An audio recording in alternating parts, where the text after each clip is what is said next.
"Rise, you have no place here." These 6 words, venomously uttered by a flight attendant before a full first-class cabin, sealed the fate of her career.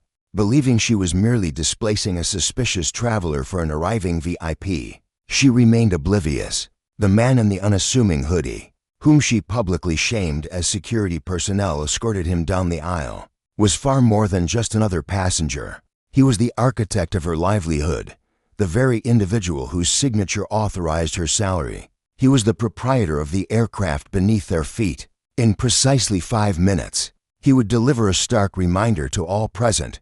While wealth may speak volumes, genuine authority often whispers its intentions just before it unleashes its full force.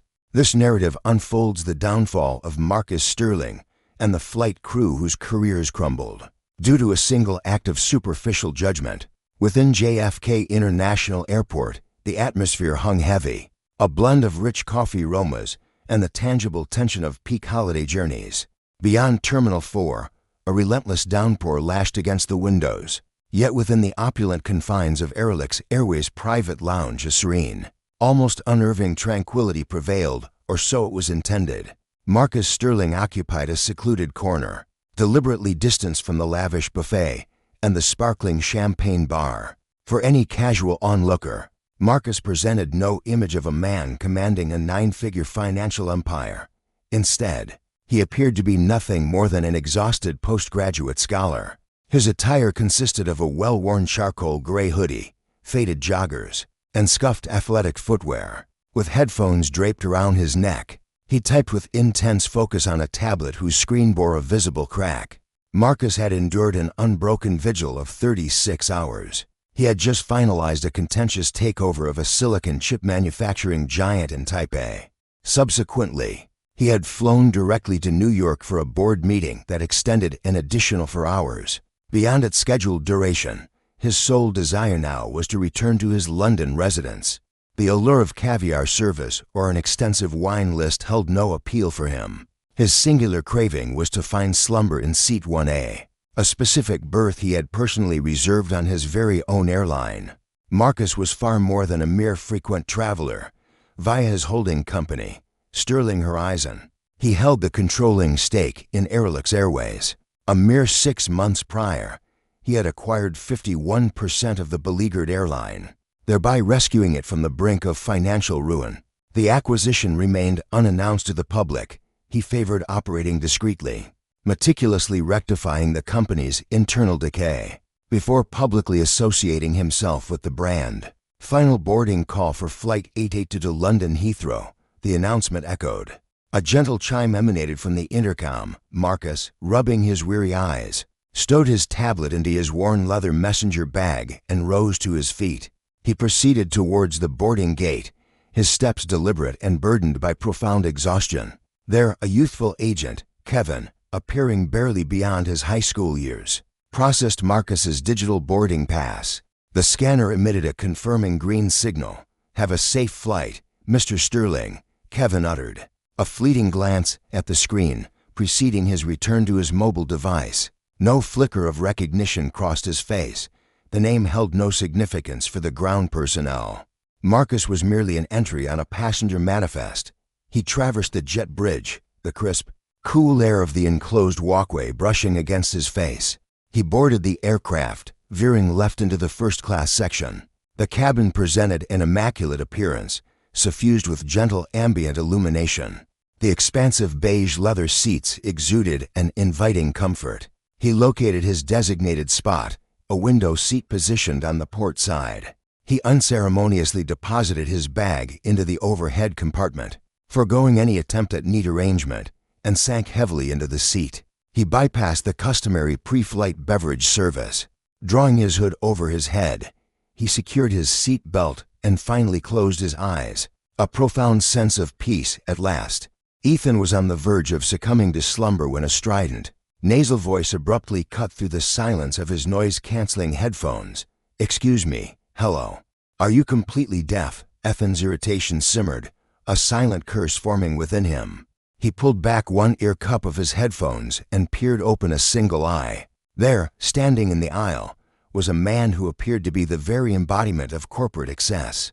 a walking stereotype of avarice. He sported a finely striped suit, straining at the shoulders, an ostentatious gold timepiece the size of a hockey puck, and shoes that gleamed with an almost unnatural brilliance. Appearing perpetually wet, his face was crimson, his blonde hair sculpted into an unyielding, helmet-like coiffure. "What can I do for you?" Ethan inquired, his voice a low, gravelly murmur. "You're occupying my seat," Victor Sterling retorted sharply, brandishing a boarding pass inches from Ethan's face. "Vacate it." Ethan experienced a moment of bewildered blinking. He then retrieved his mobile device from his pocket and activated its display. "I beg to differ," he stated. "My reservation confirms this. I secured this seat weeks in advance." The man, whom Ethan would soon identify as Victor Sterling, emitted a brief, disbelieving chuckle. He then swiveled his gaze towards the galley, producing a sharp, audible snap with his fingers. "Flight attendant, a situation demands your immediate attention here." A member of the cabin crew approached swiftly. Her name tag displayed Brenda. She was of considerable height, with a neatly coiled bun and a practiced smile that failed to engage her eyes. Having accumulated a decade of service on the transatlantic New York-London route, she regarded herself as the undisputed sovereign of the aircraft's interior. Her gaze immediately fell upon Victor Sterling's opulent attire, his extravagant timepiece, and the platinum medallion adorning his carry-on, before shifting to Ethan. Her eyes then assessed Ethan's casual hoodie, worn sneakers, and the fractured tablet resting on his lap. A swift, discernible assessment registered in her mind. "How may I assist you, Mr. Sterling?" Brenda inquired, her voice laced with saccharine deference as she spoke to the impeccably dressed passenger. "This person is occupying my designated seat," Victor declared, indicating Ethan as if he were an unsightly blemish on the pristine upholstery. "I explicitly reserved 1A. I am a top-tier loyalty member. I demand his immediate removal." Brenda then faced Ethan. The saccharine quality vanished from her tone, replaced by an icy inflection typically reserved for disobedient youngsters. "Sir, could I trouble you for your boarding verification, please?" Ethan let out a weary exhalation. He presented his mobile device. Brenda perused it visually, without the courtesy of employing her own scanning equipment. "My pass indicates 1A, Ethan stated with an unruffled demeanor. "There's an undeniable double booking discrepancy, but I arrived first and am already settled." Brenda's lips tightened into a thin line. She disapproved of Ethan's composure. He displayed no remorse, nor any eagerness to appease her. He was unsettlingly composed for a man attired like a casual fitness enthusiast in first class. "Sir, technical systems can experience intermittent malfunctions," Brenda declared. Her voice elevated marginally, ensuring her words carried to the surrounding passengers. "But Mr. Sterling, however, is among our most esteemed and loyal patrons, and frankly speaking," upon reviewing the manifest code, she feigned a quick check on her personal device. "Your ticket classification appears to be either an employee standby or a complimentary promotional upgrade. Is that correct?" This assertion was entirely false. Ethan's ticket, in fact, bore the designation owner priority, a classification so exceptionally uncommon that the majority of staff had never encountered it. Brenda, blinded by her own arrogance, had likely either misread the intricate code or erroneously presumed. "Op signified optional promotional. This is a full-fare ticket," Marcus Sterling stated, his patience visibly fraying. "I am not moving, Sarah Miller. I suggest you locate Mr. Vance an alternative seat. Perhaps 1B is unoccupied." A palpable hush fell over the cabin. It was unheard of for anyone to address Sarah Miller by her first name without the formal title. "Miss." Sarah Miller's face flushed a deep pink, a color that jarringly clashed with her scarf. Julian Vance leaned in, aggressively invading Marcus Sterling's personal space. "Listen to me, friend," Julian Vance hissed, his voice laced with menace. "I have a crucial merger to finalize in London. I absolutely require this seat to work effectively. You look like you're about to sleep off a massive hangover. Get your rear end up and return to economy class where you truly belong, before I have you forcibly ejected from this aircraft." Marcus Sterling's eyes flickered from Julian Vance to Sarah Miller. He clearly perceived their sneering contempt, their undisguised judgment. "If you move me," Marcus Sterling declared, his voice dropping a full octave, imbued with a chilling seriousness, "you will live to regret it." "That is an absolute promise." Sarah Miller's posture became rigid. "Is that a threat, sir?" she questioned sharply. "Because threatening an airline crew member is considered a federal offense." "That is not a threat," Marcus Sterling calmly corrected. "It is, rather, a business forecast." The tension permeating the first-class cabin was so incredibly brittle. It felt poised to snap at any moment. Other passengers began to surreptitiously peek over their headrests. A prominent, wealthy socialite in seat to be deliberately lowered her designer sunglasses, her eyes keenly observing the unfolding spectacle. Sarah Miller had already made her definitive decision. In her perception, the established social hierarchy was undeniably clear. Julian Vance represented the quintessential Airlick's ideal customer, wealthy, demanding, and overtly successful. Marcus Sterling, conversely, with his worn, faded hoodie, looked like someone who had used airline miles from a cereal box promotion to somehow infiltrate the front of the aircraft. "I am going to ask you one final time," Sarah Miller declared, placing a hand firmly on her hip, a gesture of dominance she typically employed with intoxicated individuals and unruly teenagers. "Gather your personal belongings and vacate this seat. I can secure you a spot in premium economy, row 24. That is an exceptionally generous offer from me, considering your current attitude, row 24. Marcus Sterling scoffed, a dark, humorless chuckle escaping his lips. "I don't think so. This is absolutely ridiculous," Julian Vance roared, slamming his hand with considerable force against the overhead bin. "Why are we still conversing with him? He is unequivocally a squatter. Contact the captain. Call the authorities." "Sir," Sarah Miller stated to Marcus Sterling, her voice now chillingly icy, "if you do not vacate this seat within the next 10 seconds, I will be forced to flag this situation as a security incident. You will be forcibly removed from this aircraft, your name will be added to the no-fly list, and you will most likely spend the entire night in a holding cell at JFK. Is this particular seat truly worth incurring a criminal record?" Marcus Sterling's gaze met Sarah Miller's. He clearly perceived the deep exhaustion visible in her eyes. Certainly, but he also observed something far more disturbing, a deeply ingrained bias. She had not even bothered to verify his passenger status. She hadn't contacted the gate to verify the supposed double booking. Instead, she had simply glanced at his attire and made her choice. "Sarah Miller," Marcus Sterling uttered, making one last, desperate attempt to save her from her own misjudgment. "You absolutely need to review your tablet again. Look closely at the passenger code displayed right next to my name. It clearly states 0P. Do you truly understand what that specific designation stands for?" Sarah Miller, with a dismissive air, rolled her eyes. "It stands for operator promotional. It means you are nothing more than a freeloader. Now get up." "It signifies owner priority," Marcus stated calmly. Julian erupted into boisterous laughter. His loud, braying guffaw grated harshly on everyone's nerves. "Owner? You an owner? Just look at you," Julian scoffed. "You can barely afford a simple haircut, let alone the ownership of an entire airline. Who are you attempting to fool?" Julian demanded, then turned to the other passengers, openly soliciting their attention. "Hey everyone," Julian announced loudly. "This vagrant here claims he's the owner of the airline. Perhaps he even owns the peanuts," Julian added, prompting a few nervous chuckles from some passengers, though most simply appeared deeply uncomfortable.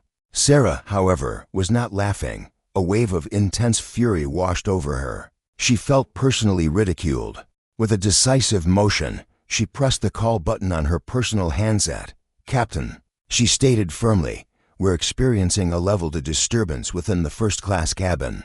The passenger occupying seat 1A is refusing to relinquish a duplicated seat assignment and is disseminating erroneous information regarding airline operations. I am requesting immediate removal." She terminated the call, then fixed Marcus with a self-satisfied grin. "There," she declared triumphantly, "it is handled. You were given your opportunity," she added. The minutes stretched on, the aircraft remaining motionless at the gate. The steady hum of the air conditioning filled the cabin, an ominous sound akin to a ticking countdown. Marcus, however, remained perfectly still. With an unnerving calm, he simply unlocked his tablet and launched his email application. He then commenced drafting a message addressed to the esteemed board of directors of Airlix Holdings. The email was carbon copied to the HR director and JFK operations, bearing the stark subject line, "Immediate restructuring." He refrained from dispatching it immediately, choosing instead to observe the extent of their actions. Precisely 2 minutes later, the distinct, heavy thud of boots resonated from the jet bridge. Two Port Authority police officers then entered the aircraft, closely followed by Airlix's shift manager, a man named Greg. Greg appeared visibly agitated, beads of sweat glistening on his forehead beneath his poorly fitted blazer. His gaze darted from Sarah to Julian, finally settling on Marcus. "What exactly is transpiring here?" Greg inquired, nervously wiping his brow. "He is the source of the issue," Julian declared, a perfectly manicured finger jabbing accusingly at Marcus. "He's unlawfully occupying my assigned seat. I am Julian Vance, the Chief Executive Officer of Vance Global, and I utilize this airline's services at least 3 times every month. I demand his immediate removal. I want him off this plane right now." Greg then turned his attention to Marcus. "Sir," he requested, his voice slightly strained, "I must ask to see your boarding pass." Marcus once more presented his phone. Greg narrowed his eyes, scrutinizing the display, where he clearly saw the name Marcus Sterling. He hesitated, the name resonating with a strange familiarity, yet he couldn't quite pinpoint its origin. The name evoked images of precious metals or a financial institution. He failed to associate it with the unassuming figure in the hoodie seated before him. "Sir, a situation has arisen," Greg stated, attempting a diplomatic tone, yet visibly influenced by the aggressive stance of Sarah and Julian. "Mr. Vance holds diamond partner status. Our policy dictates that in cases of conflicting reservations, the member with higher status receives precedence. You'll need to disembark, I'm afraid. We can arrange a new booking for you on the first flight tomorrow. I won't be rebooking," Marcus declared firmly. "Furthermore, I'm not going anywhere. You're making a grave error, Greg. A mistake that will cost you your entire career. Mark my words." Sarah shrieked. "He's once again intimidating the crew. Officers, remove him." The uniformed police personnel advanced. A robust officer, whose face held a gentle expression despite his resolute demeanor, extended a hand. "Sir, please don't complicate this. You are required to exit the plane. You may address any grievances with corporate at a later time. Currently, you are causing a significant delay to this flight." Marcus met the officer's gaze. He understood the law enforcement official was merely fulfilling his duties, misled by the fabrications provided by the flight crew. "Very well," Marcus conceded, releasing his seatbelt. The sharp click resonated through the hushed cabin, akin to a pistol shot. Rising to his full height, he loomed over Julian Vance. Julian recoiled instinctively, unnerved by Marcus's imposing stature and the intense, unyielding gaze in his eyes. Marcus retrieved his carry-on from the overhead compartment, his eyes fixed on Sarah. "You desired my departure," Marcus stated, "and so I am complying. However, with my exit, this aircraft will remain grounded." "Oh, do go on, you pathetic failure," Julian scoffed, sidling past Marcus to occupy seat 1A. Julian settled into the seat, spreading his arms wide, a triumphant smirk gracing his lips like a monarch surveying a newly vanquished domain. "At last, a touch of sophistication in this cabin. May I offer you some complimentary champagne, Mr. Vance?" "Considering the inconvenience, I would be delighted," Julian responded. Marcus proceeded down the aisle, escorted on either side by the police officers. All eyes in the cabin pivoted to observe his departure.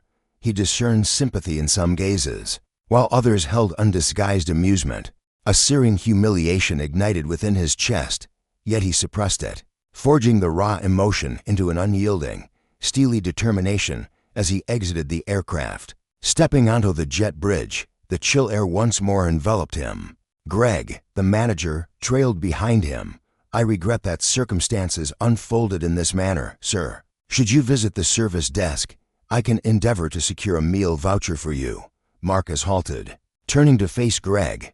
No shouts, no raised voice escaped him. Instead, he calmly retrieved his phone and initiated a call. "You won't be needing to provide me with any voucher, Greg," Marcus stated. "What you do need to do is begin updating your curriculum vitae."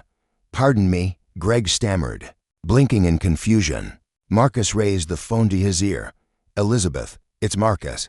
Yes, I'm currently at JFK. I require you to initiate Protocol Black without delay.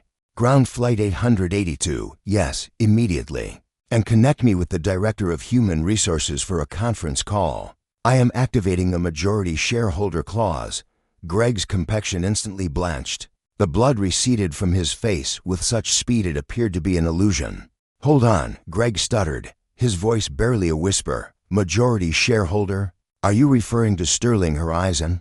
Marcus slowly lowered his phone, fixing Greg with an unwavering stare. "I am Marcus Sterling. This airline belongs to me, and not a single flight will depart until I have thoroughly purged this operation." The hush on the jet bridge felt more oppressive than the relentless rain, lashing the aircraft's exterior. Alan, the shift supervisor, who had just moments prior regarded Victor Thorne with a blend of disdain and pity, now appeared utterly shattered, as if he'd ingested shards of glass. His complexion had drained from a fiery crimson to an ethereal, almost transparent pallor. "You're Victor Thorne," Alan breathed, his voice barely a whisper, fraught with a sudden tremor. "The financier. I am the proprietor," Victor clarified, his tone utterly devoid of warmth. He uttered no shout. Such an act was entirely unnecessary. An undeniable aura of absolute power emanated from him, and you, Alan, have just assisted your team in publicly shaming the very individual responsible for your livelihood. Alan's hands commenced an uncontrollable tremor.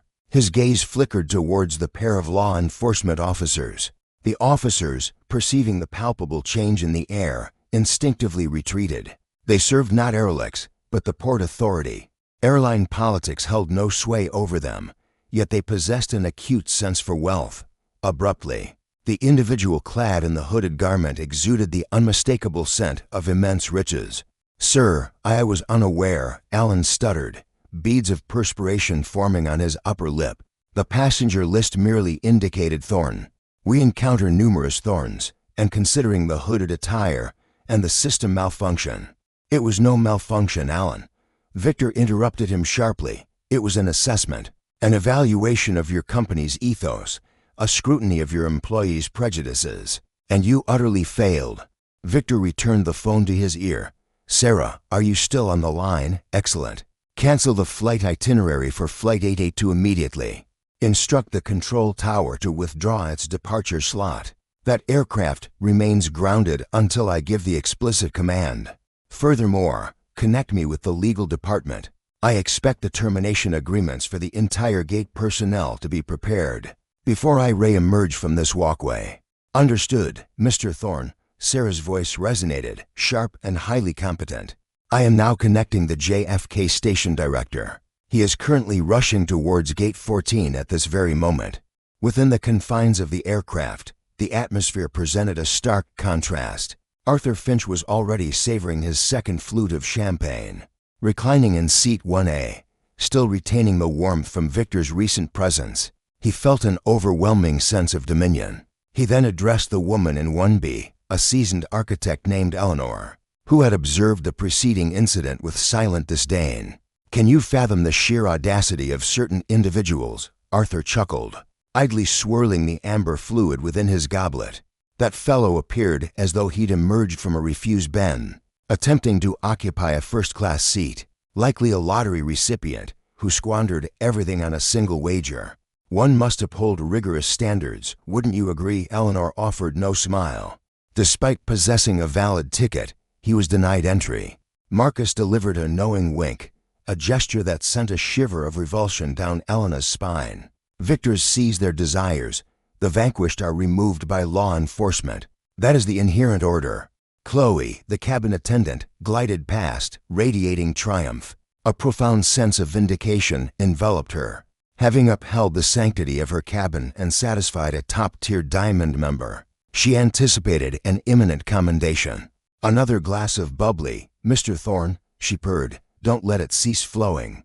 "Chloe, you are truly exceptional." Marcus flashed a broad grin. Precisely as Chloe angled the bottle, a deep, resonant thud reverberated throughout the cabin. It was the auxiliary power unit, winding down its operations. Abruptly, the overhead illumination wavered and then extinguished. The gentle background melodies ceased, and the air circulation vents fell silent. The aircraft plummeted into an abrupt, unsettling quiet, lit solely by the dim, gray daylight. It seeped through the rain-streaked windows. What in the world was transpiring?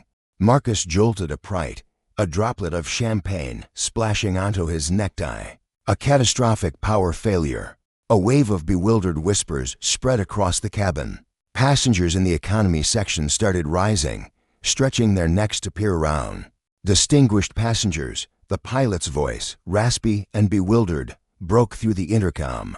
"This is Captain Miller. It appears we are encountering an unforeseen administrative directive from air traffic control. We have received instructions to shut down our engines and stay put at the gate. Kindly stay in your seats as we work to ascertain the situation." An administrative hold. Marcus let out a derisive snort. "Is this some low-cost carrier? I am scheduled for a crucial meeting in London in less than 7 hours." He forcefully pressed his service button. Chloe rushed to his side, appearing visibly agitated. "What exactly is transpiring?" Marcus pressed. "I am unsure, sir." Chloe replied, her voice betraying a slight tremor. "The flight deck reports the directive originated from corporate headquarters. It's designated a code black halt. I've never encountered such a classification previously." Beyond the jet bridge, the terminal door burst open. A man in a crisp navy suit sprinted down the walkway, gasping for air. It was Station Director Henderson of Aerolux at JFK. He completely disregarded Greg, and even the officers present. He sprinted directly to Marcus Sterling, halting abruptly and bowing his head slightly while gasping for air. "Mr. Sterling." Henderson stammered, "My deepest apologies. I was tied up in a meeting.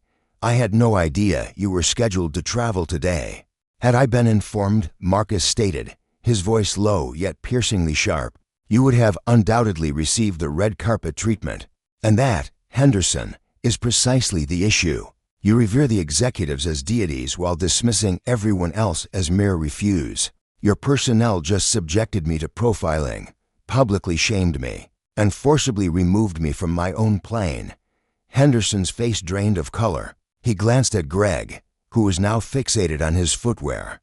"Who is responsible for this?" Henderson seethed at Greg. "Sarah and I, sir," Greg mumbled. Greg barely whispered. Marcus raised a hand, cutting him off. "Enough. I'm not interested in apologies. I demand justice, and I intend to impart a lesson this airline will never, ever forget." Marcus's gaze fixed on the aircraft's sealed door. Through the tiny porthole, he observed Sarah bustling within the galley. "Henderson," Marcus commanded, "open that door." "Sir, open the door. I am rayboarding, but not as a mere passenger." "What exactly do you intend to do?" Henderson inquired, his eyes wide with apprehension. "I'm going to make my presence known," Marcus declared, "and then I'm going to put my house in order." Inside Flight 882's cabin, the heat was becoming unbearable. With the engines idle, air circulation had ceased, and the collective body warmth of 300 travelers was steadily elevating the temperature. Tension mounted alongside it. Infants wailed in economy class. Business professionals frantically tapped on their phones, discovering their signals were dead. Julian Vance was absolutely incensed. He had unfastened his collar and was vigorously fanning himself with the laminated safety information card. "This is sheer incompetence," he bellowed, seemingly at no one. "I will initiate legal action against this airline. Sarah, summon the captain immediately." Sarah, in the galley, was desperately attempting to contact the gate. She tried the internal phone system, but her calls went unanswered. A cold knot of apprehension tightened in her stomach. Something was profoundly amiss. This felt like more than a mere mechanical malfunction. This felt deeply personal. Abruptly, the aircraft's substantial door swung inward. The distinct click of the latch disengaging reverberated through the hushed first-class cabin. A refreshing gust of cool, crisp air swept inside, and every head snapped around to witness what was happening. Passengers anticipated a mechanic or perhaps the captain emerging to inspect the equipment. Instead, they observed Station Director Henderson himself stepping aboard the aircraft. His expression was somber. He positioned himself to the side, holding the door ajar with the deference of a doorman. And then Marcus Sterling entered, the man in the hoodie, the very individual who had been forcibly removed just 10 minutes prior. Alexander now moved with a distinct vigor. His posture was upright, his gaze unwavering. Gone was the weary traveler. He now resembled a hunter stalking prey within a confined space. Trailing him were two fresh faces, a woman in a crisp blazer clutching a tablet, the local HR representative who had rushed from the terminal, alongside two police officers. Instead of merely escorting, they now guarded him closely. A profound silence descended upon the first-class section. Eleanor, startled, let a plastic cup slip in the galley. It echoed loudly as it hit the deck. She gazed at Alexander, her lips parted in disbelief. "You," she stammered, her voice a gasp. "Sir, you are forbidden from this aircraft. You were ejected. Security."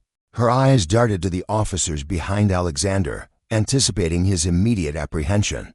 Yet, they remained motionless, observing her with impassive countenances. Alexander paid her no mind. He strode past the galley, entering the first-class aisle. He halted directly beside row 1, his gaze fixed on Victor Thorne. Victor Thorne glanced upwards, his features contorting into a disdainful sneer. "Oh, you must be joking. The vagrant has returned. Did you misplace your collection of cans?" Victor Thorne then addressed Miller. "Miller, I recognize you. Remove this refuse from the flight so we can depart." Miller advanced, his complexion ashen. "Mr. Thorne, I strongly suggest you maintain silence." "Silence? I am a Diamond member," Victor Thorne roared, rising to challenge Alexander. They now stood eye to eye. "Hear me, friend. I'm unaware of your method of rayboarding, but you are impeding my merger. Do you comprehend my identity? I am Victor Thorne." Alexander observed Victor Thorne, scrutinizing him as a researcher might an intriguing microbe beneath a lens. "I am aware of your identity, Victor," Alexander stated, his voice composed yet resonating throughout the cabin. "You are the Chief Executive Officer of Thorne Global. You are presently utilizing your corporation's resources to purchase a logistics enterprise in Leeds. Your share price hovers at $42, yet your credit is severely overextended."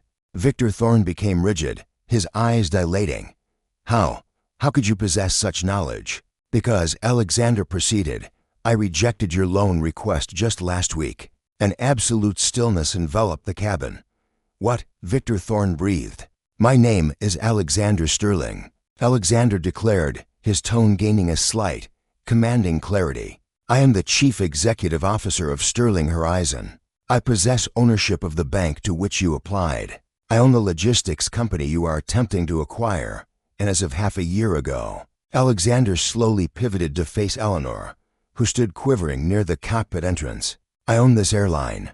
The disclosure struck the space with the force of a tangible shockwave. Eleanor's hands flew to her mouth, her face instantly devoid of color, appearing on the verge of collapse. Passengers gasped audibly. Clara, the woman in 1B, stared with wide eyes. Victor Thorne dropped heavily, slumping into his seat as though his limbs had given way. You are the proprietor of Airlix." "Indeed," Alexander affirmed. "I acquired it to rescue it, to rectify its culture, to elevate it to supremacy." He surveyed the cabin, meeting the gazes of the occupants. "I travel incognito to observe how my staff interact with individuals. When they believe no one is observing, when they perceive passengers as helpless." He redirected his attention to Eleanor. She was shaking her head, tears brimming in her eyes. "No, I did not, sir. Alara's words caught in her throat. Victor strode purposefully to the flight attendant's console. Seizing the PA handset, a decisive click echoed as he activated it. Victor's commanding voice resonated throughout the aircraft, piercing every corner. Even the furthest economy rose. "Good evening, everyone. This is Victor Thorne addressing you. I am the proprietor of Skyward Air. My sincerest apologies for the current delay and the power outage. We've been dealing with an internal staffing matter." He paused, the tension palpable. "I was just forcibly removed from this very flight, because a member of the cabin crew and a supervisor concluded that a black man, simply dressed in a hoodie, could not possibly be entitled to a first-class seat, specifically 1A. They passed judgment on me based solely on my attire, and more egregiously, on the color of my skin. They elevated a man in an ill-fitting, inexpensive suit above the dignity of another human being. A wave of indignant murmurs and stunned gasps swept through the rear cabin. Passengers were now rising from their seats, their attention riveted. "I firmly believe in holding individuals responsible for their actions," Victor declared, his voice unwavering. "Therefore, we shall be implementing immediate changes." He deliberately placed the handset back, then pivoted sharply to face Alara. "Alara Vance," Victor pronounced, his tone cutting. "You have dedicated a decade of your career to this airline. During that tenure, you accumulated no less than 3 formal complaints regarding your discourteous behavior. These were conveniently overlooked by management, solely because you consistently met your sales quotas." Alara was now openly weeping. "Please, Mr. Thorne," she pleaded desperately. "I have a mortgage to pay. I didn't realize it was you." "And that," Victor retorted, his voice sharp, "is precisely the crux of the matter, Alara."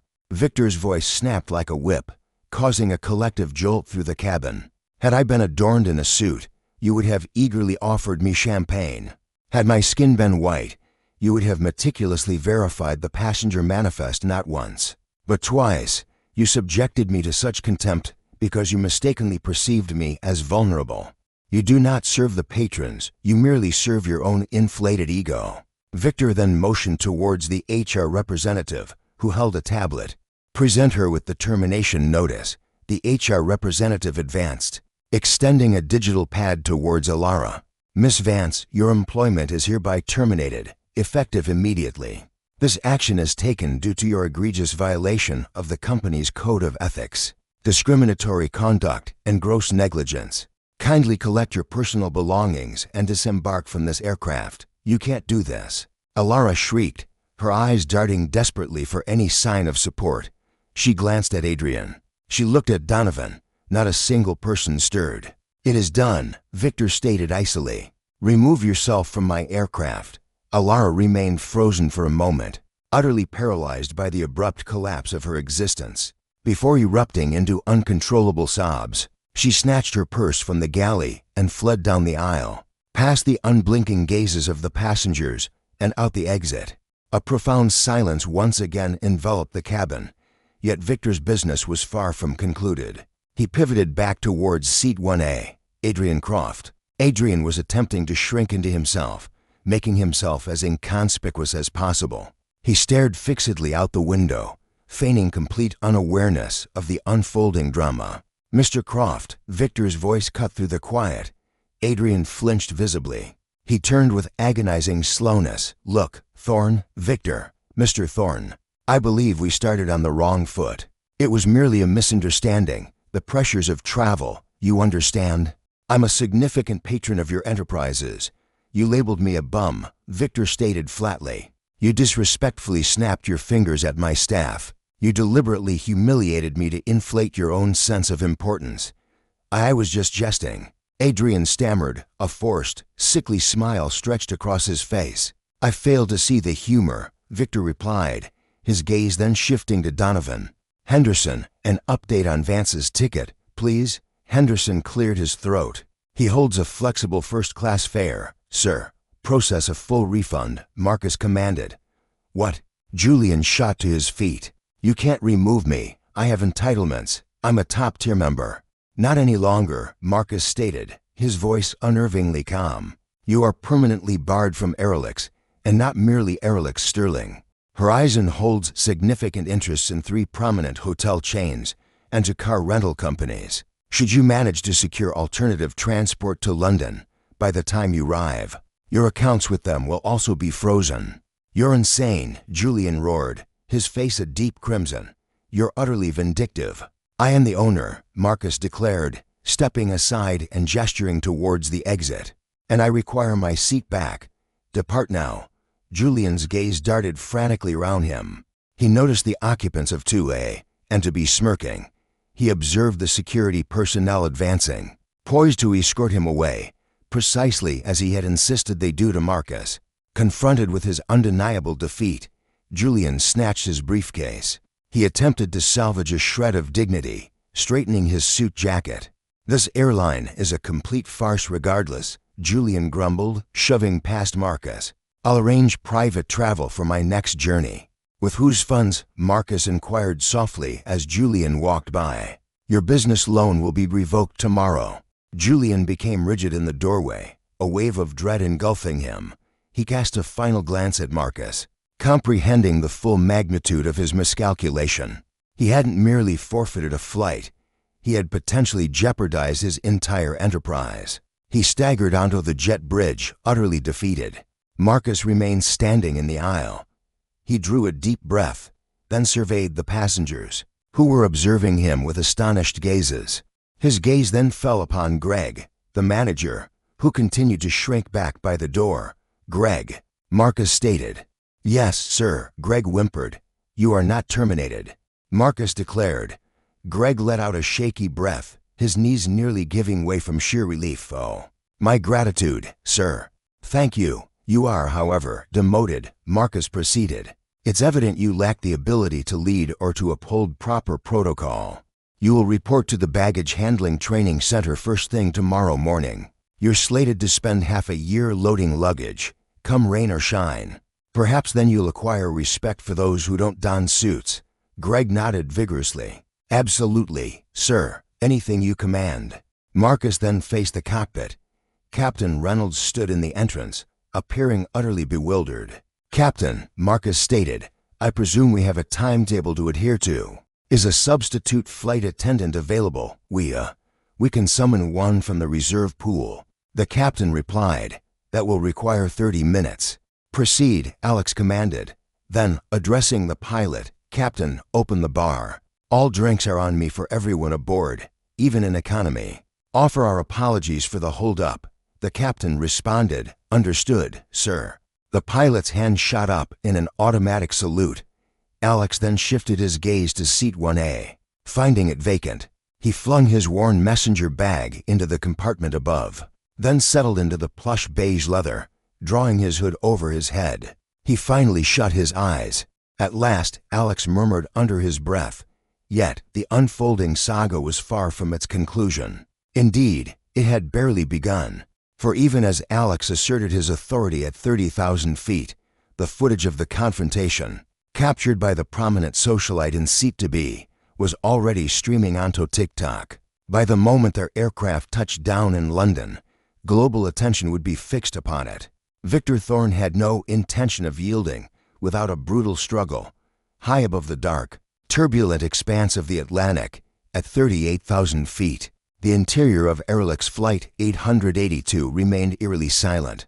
The ambience, nevertheless, had transformed from the charged, anxious energy of the runway into an almost reverent hush. Alex Sterling lay deeply asleep in seat 1A. For 3 hours, he had remained utterly still. The substitute flight attendant, a young woman named Lily, called in from standby, moved with extreme caution whenever she walked past his seat. Whispers had reached her even before she stepped onto the plane. The company's formidable owner was among the passengers. He had just dismissed the head purser, and now he sat cloaked in a simple hoodie. With trembling hands, Lily carefully set a new bottle of water on his console, petrified of disturbing his slumber. Yet, merely to rows behind, the world was stirring to life. Isabella Rossi, the prominent socialite occupying seat to be, was wide awake. Hooked into the aircraft's Wi-Fi, her gaze was fixed intently on her phone's display, her thumb furiously navigating Twitter, Instagram, and TikTok. The footage she had uploaded, a raw, unsteady 45-second recording of Alex confronting Victor Thorne and Brenda Hayes, had been live for 4 hours. It had amassed a staggering 22 million views. Its associated hashtags were dominating global trends. The trending topics screamed, "Hoodie Ecchio, Aerolix Justice," and "Sit Down Victor."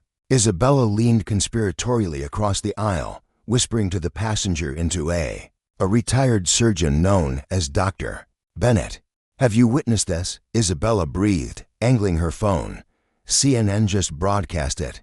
The BBC is featuring it as a breaking news alert. Dr. Bennett adjusted his spectacles.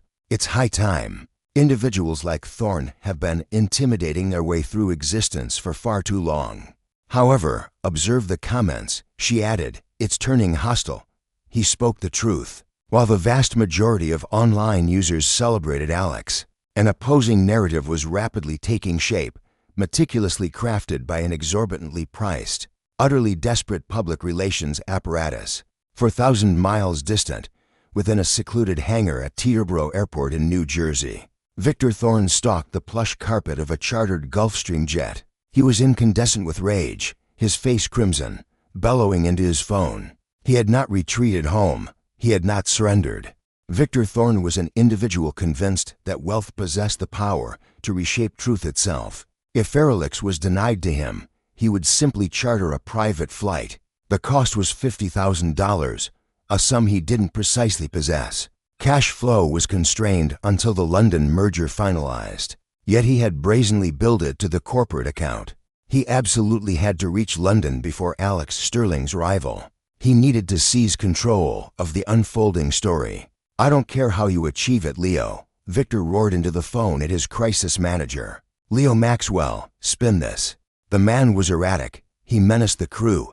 He commandeered the aircraft, used the term hijack. Victor, Leo's voice, weary and strained, crackled through the speaker. The footage is quite unambiguous. He appears composed. You, however, appear, well, you appear to be a privileged fool. I compensate you to resolve issues, not to criticize my conduct. Victor slammed his fist onto the jet's polished mahogany table. Unleash the dossier on Sterling, the one we unearthed during the banking negotiations. His period of absence for mental well-being 3 years prior, following his wife's passing, must be twisted into a full-blown breakdown. Declare him psychologically unstable to lead a major aviation corporation. Allege he jeopardized the lives of travelers by deliberately disregarding critical safety measures. A tense silence hung in the air. That's a truly vile tactic, Julian. Exploiting the tragedy of his wife's demise crosses a line, even by our standards. This is an all-out war, Ray, Julian seethed. He vowed to sever my financial lifeline. Should that crucial financing be withdrawn, Vance Global faces utter ruin by Tuesday. I require his company's share price to utterly collapse. I need Alex's executive board to descend into chaos and oust him from power. Before his aircraft even touches down, execute it. Disseminate this information to the sensational press immediately. Julian slammed down the receiver and gulped down a measure of scotch. He gazed intently through the window as his private jet commenced its slow roll. He would reach the heart of London a mere 60 minutes ahead of Flight 882. That was the precise window of opportunity he required. By the time Marcus emerged from customs clearance, he would be stepping directly into a relentless barrage of media attention. Meanwhile, aboard Flight 882, Marcus stirred from his slumber. He massaged his weary face, the profound weariness still clinging to his very being. He activated the control to lift his window blind. A brilliant cascade of sunlight inundated the cabin. A mere 2-hour journey remained until London.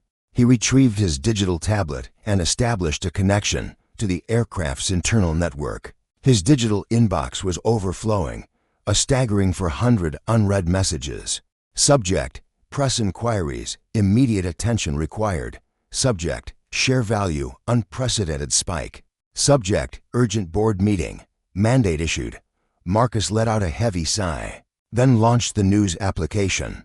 The Daily Mail's blazing headline caused his jaw to clench in fury. Deranged monarch of the airways, Airlix owner Marcus Sterling, alleged to have suffered a severe manic episode at JFK. Unnamed sources assert he gravely jeopardized flight safety. He tapped on the digital article. Its content was utterly venomous.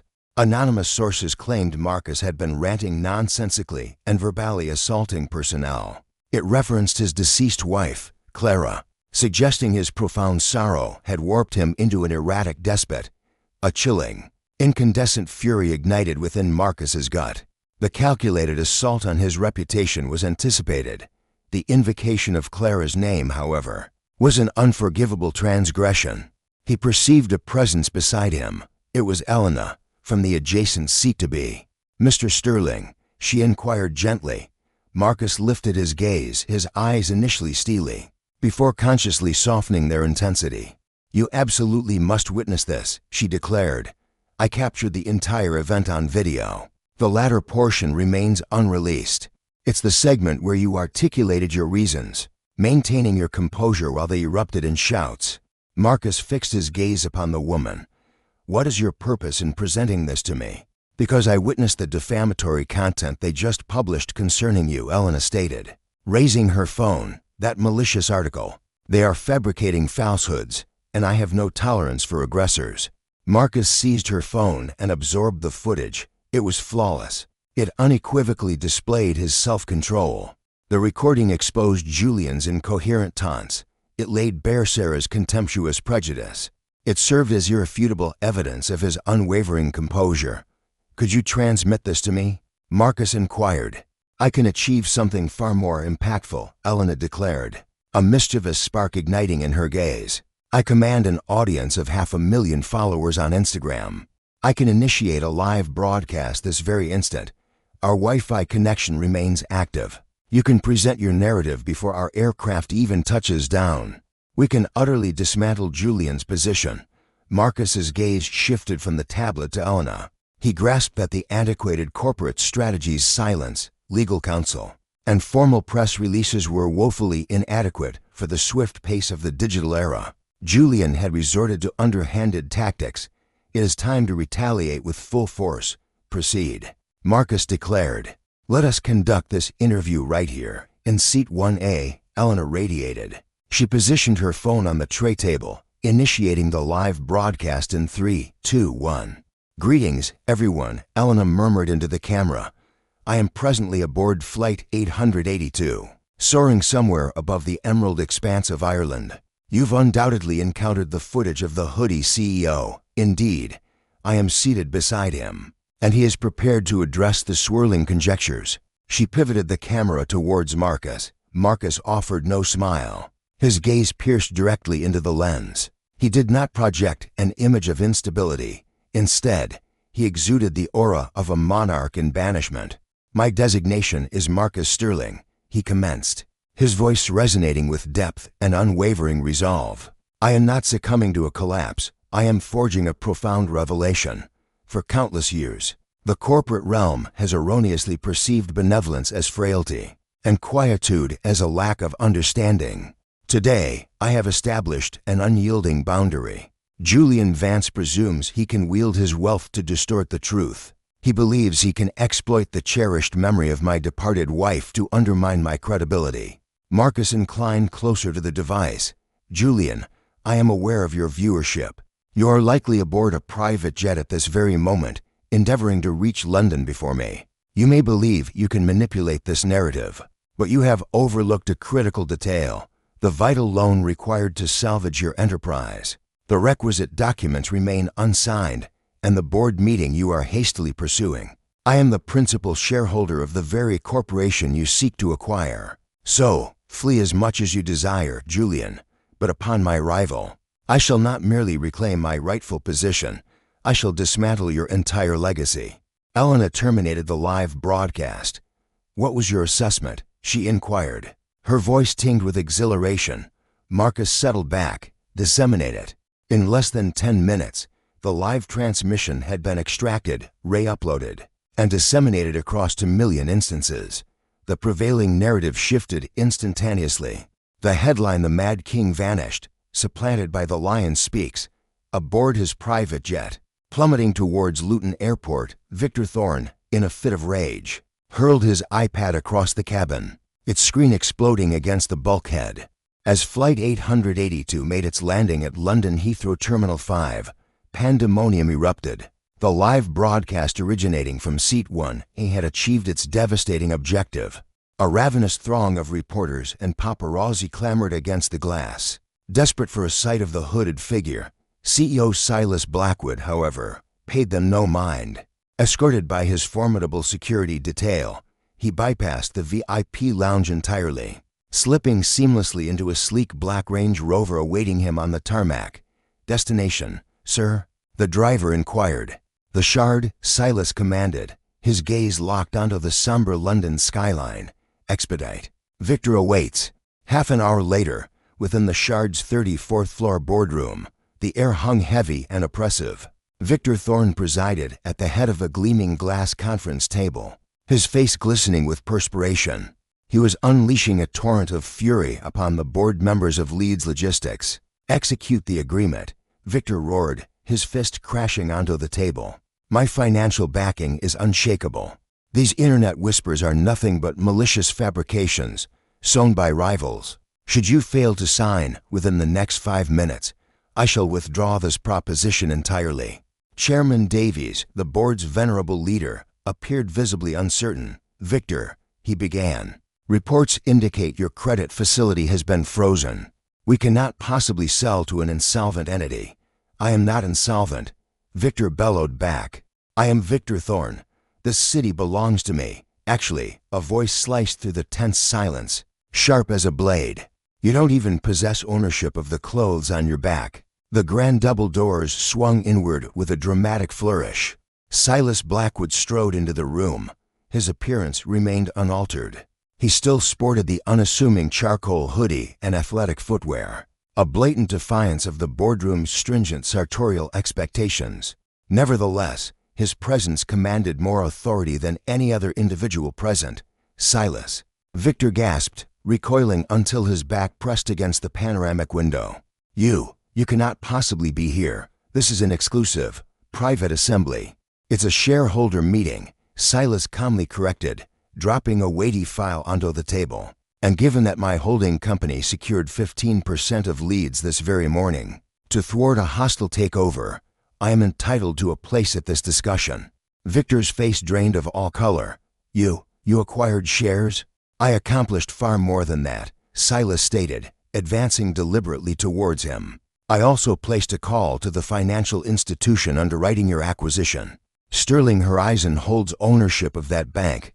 Victor, we have activated the morality clause within your agreement. Your financial lifeline has been severed, your credit utterly paralyzed. You stand utterly ruined." An oppressive silence descended upon the room. "You have utterly destroyed me," Julian choked out, his hands trembling uncontrollably. "For a mere seat. You annihilated my entire existence over a trivial seat." "Absolutely not," Marcus declared, his voice, a chilling steel, cut through the air. "I brought down your company because you utterly failed to remember that the very individuals you scorn are often the ones supporting your climb." Julian then erupted with a savage, animalistic scream. Julian seized a weighty crystal pitcher from the table, then lunged ferociously at Marcus, roaring. "I'll end you." Marcus remained utterly unfazed. His chief of security, Knox, became a swift, indistinct streak, slamming Julian onto the luxurious carpet with a sickening, bone-jarring impact. The pitcher exploded into fragments, drenching Julian in a cascade of water and razor-sharp glass. "Release me," Julian wailed, convulsing on the floor as the mournful cry of police sirens pierced the air from beyond. "I am a CEO," Marcus stated, towering over Julian, his gaze filled with a chilling pity. "Devoid of rage, no longer," Marcus murmured. "Now you are merely a passenger, and you have been forcibly disembarked." Marcus then pivoted towards the aghast board members, calmly fastening his hoodie. "Gentlemen, I regret this unfortunate spectacle. My team will deliver a substantial cash proposal by morning, one entirely free of such theatrics." Marcus exited the chamber, abandoning Julian Vance to his despair, a broken figure weeping on the floor, his anguished sobs reverberating through the desolate silence of his shattered empire. A quarter of a year had elapsed since the tumultuous events aboard Flight 882. The tempest of public outrage had finally abated. Yet within the gleaming glass confines of Airlix Airways, the very essence of its culture had undergone an irreversible transformation. On a sodden Tuesday at Heathrow, Marcus Sterling observed a monitor from the heart of the security control center. "Amplify the audio feed from camera 4, Marcus instructed quietly. The screen displayed a lone figure at the economy check-in counter. It was unmistakably Julian Vance. The tailored Italian suit was conspicuously absent, supplanted by a flimsy, poorly fitting blazer. He appeared emaciated, his former arrogance flayed away like peeling varnish. "I assure you, this is a valid prepaid card," Julian implored the agent, his voice quivering. "I have a crucial job interview in Glasgow for a telesales role. Punctuality is paramount." "My apologies, sir," the agent responded, her tone courteous yet unyielding. "Your card has been rejected, and furthermore, the system indicates a perpetual alert associated with your passport. You have been irrevocably placed on the Airlix no-fly roster. This is a lifetime prohibition, personally decreed by the CEO." Julian sagged against the counter, utterly vanquished. He cast furtive glances about him, consumed by the dread of being identified as the erstwhile titan of Wall Street. He clutched his meager plastic bag and retreated, vanishing into the surging throng. Merely another indistinguishable visage amidst the multitude he once held in utter contempt. "Retribution," Marcus murmured, averting his gaze from the monitor. "It doesn't roar. It simply seals your fate." Marcus departed the control tower, making his descent into the labyrinthine baggage handling tunnels deep beneath Terminal 5. The atmosphere was thick with the pungent odors of diesel and damp concrete. He paused at conveyor belt 4. There, toiling, was Greg, the erstwhile manager, who had once attempted to forcibly remove Marcus from the aircraft. He was utterly soaked in perspiration, straining to hoist cumbersome suitcases onto the moving conveyor. No longer was he issuing commands. Instead, he was performing the arduous labor himself. "Your back, Greg. You're lifting with your back." Marcus's sharp warning cut through the industrial din. Greg instantly froze, then whirled, a heavy bag slipping from his grasp. "Mr. Sterling," he mumbled, instinctively reaching to wipe his grease-stained hand on his vest, but halted, a wave of shame washing over him. "What's the reality like down here?" Marcus's voice was stern. Greg confessed, his gaze falling to his raw, blistered hands. "It's brutal, sir, but I've gained crucial insight. The conveyor belt seizes up hourly, and the bags, they weigh far more than the manifest claims. I never truly grasped the burden I placed on my team until I bore it myself." A knowing smile spread across Marcus's face. "Precisely the revelation I anticipated." Marcus retrieved a tablet from his satchel. "I'm not dismissing you, Greg. I'm elevating you to head of ground operations." Greg's jaw slackened in disbelief. "Remember, you cannot effectively guide others if you believe yourself superior to them," Marcus stated, offering his hand. "Now you comprehend the true gravity of this labor. Go, rectify that belt." Greg clasped Marcus's hand firmly, his eyes glistening with emotion. "I swear, I will not disappoint you." Later that evening, Marcus stepped onto Flight 9001 bound for Tokyo. He strode along the jet bridge, his hood drawn up, headphones muffling the world. He entered the aircraft, veering left towards Seat 1A. A fresh-faced flight attendant stood sentinel. Her gaze took in the casual hoodie, then the worn sneakers. A warm smile graced her lips. "Welcome back, Mr. Sterling. May I offer you some water, or would you prefer immediate rest?" Marcus settled into the familiar beige leather seat, the very spot where his silent battle had begun. Lowering his hood, he gazed out the window as the mighty engines ignited with a thunderous roar. He had brought the haughty to their knees and uplifted those who had stumbled. The Titan had reclaimed his domain in the heavens. Thus concludes the saga of how a single individual, cloaked in a simple hoodie, humbled a colossal billion-dollar empire. This serves as a potent reminder: genuine worth is never measured by a price tag, a tailored suit, or a privileged seat number. Instead, it resides in the compassion we show others, especially when we perceive no personal gain. Julian Vance absorbed this truth through bitter experience, forfeiting both his wealth and his self-respect. Greg, conversely, grasped it through arduous labor, reclaiming his standing with profound humility. And Marcus Sterling unequivocally demonstrated that the most formidable presence in any gathering is frequently the one dismissed or ignored. If you stood in Marcus's shoes, what path would you have chosen? Would you have extended a lifeline to Greg, or would you have summarily dismissed him? Have you ever witnessed the swift hand of karma unfold in reality? Share your experiences in the comments section beneath. I meticulously review each and every one.